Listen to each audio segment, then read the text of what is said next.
Kanyang press conference ni John Vic Remulla. Kini John Vic Remulla mahigala mao ni ang DILG secretary. Kining DILG secretary mao ni ang cabinet post nga directly reporting to the president. Unya under mahigala sa DILG mao kining Philippine National Police. So si Torre reporting siya ni John Vic Remulla. Reporting sa John Vic Remulla. Unsa kay nahitabo ani ha? Kay mingon ta mga higala nga naay nalapas nga mga rules sa Napolcom. Kanagoy na mga kaigalaan, pwede gug maunay basihanan pero medyo doon na ginasikhan story ini. Kaya kanagoy mga higala, mga rules diha, mga balaod diha, mga kaigalaan. Ibaw naman ta, kining administrasyon mahigala. Pwede ra mga nila na mga kaigalaang puyo-puyokon ang balaod usahay.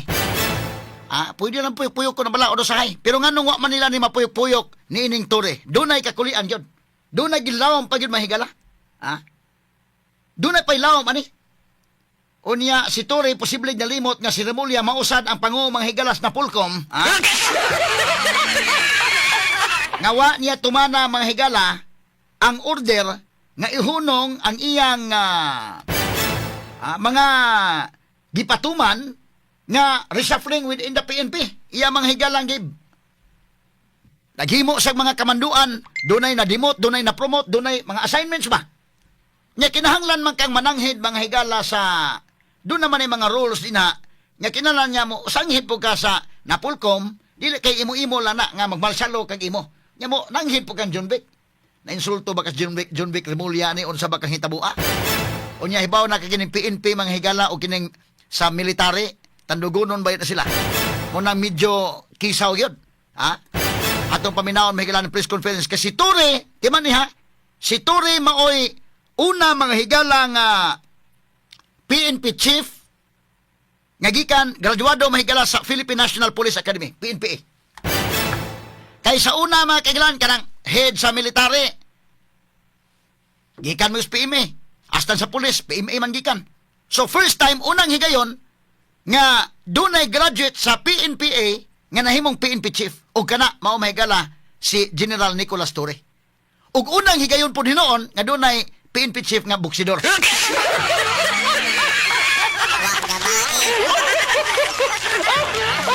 Champions boxing. Pero ug tan-aw nimo siya pud may PNP chief sa tanang PNP chief dai mo siya may saba kayo ba? Porbida.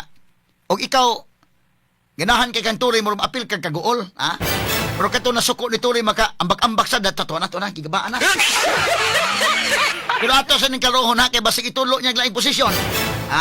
Ingon seleksyon wa na magsubay sa iyang mga lakang.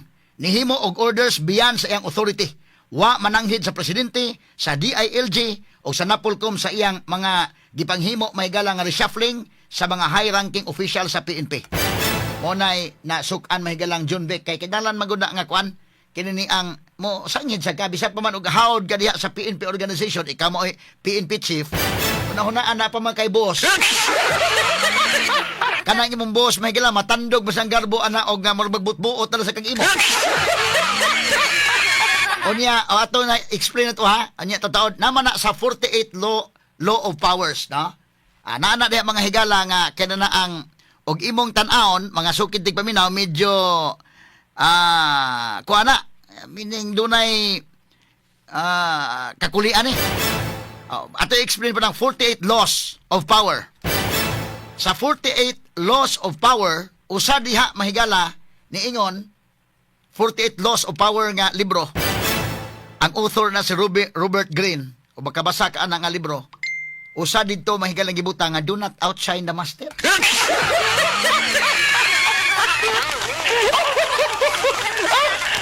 Una-una siguro John Vic Remulla og si Torre masuro mo na magpresidente nga magpanon gyud ng mga PNP kuan ang mga di ba asa na pita to nga kuan nga Davao ba to sa Torpita.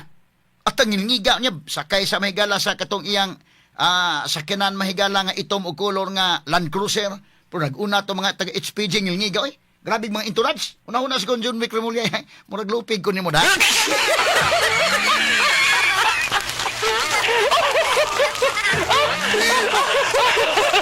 Unsa man imong kalaki Torre ha?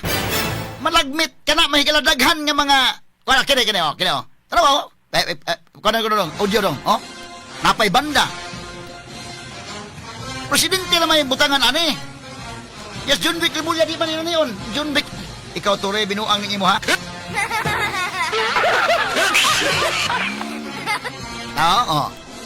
Mag-una mo sa kinandaghan. Yung parking sa stunga, tama?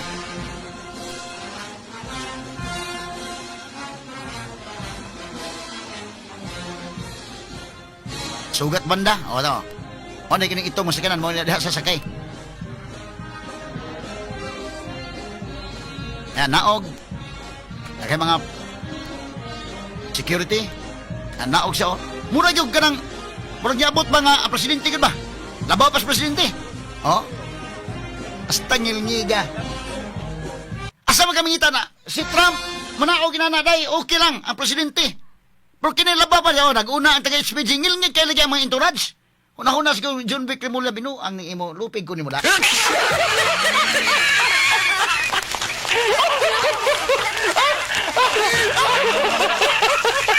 Ngilngig kayo na, no? Sumuto nga pag press conference na, atong, ang press conference si John Vic, ano dong?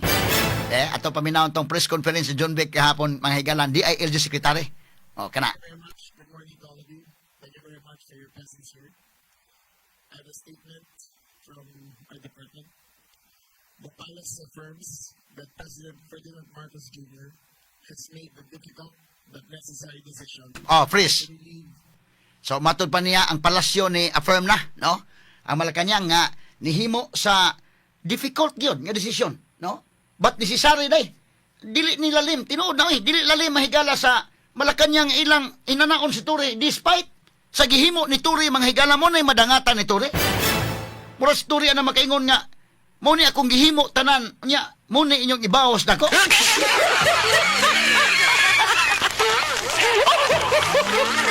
Mao ni ang boss ni Tore, directly reporting siya ni ining John Vic Rimulya. Kay kining DILG, Department of Interior and Local Government. Under niya mga LGU, under niya ang PNP, under niya mahigala daghaning mga under niya nga mga organizations nga directly reporting po dias DILG. Usaning DILG sa mga gamhanan nga departamento. Dili nilalim. Ano yung isa nga ang palasyo ni affirm na ni ining maong kamanduan pero difficult. Matod pa difficult but necessary. Lisod apan gikinahanglan nga desisyon mga sukit tig paminaw.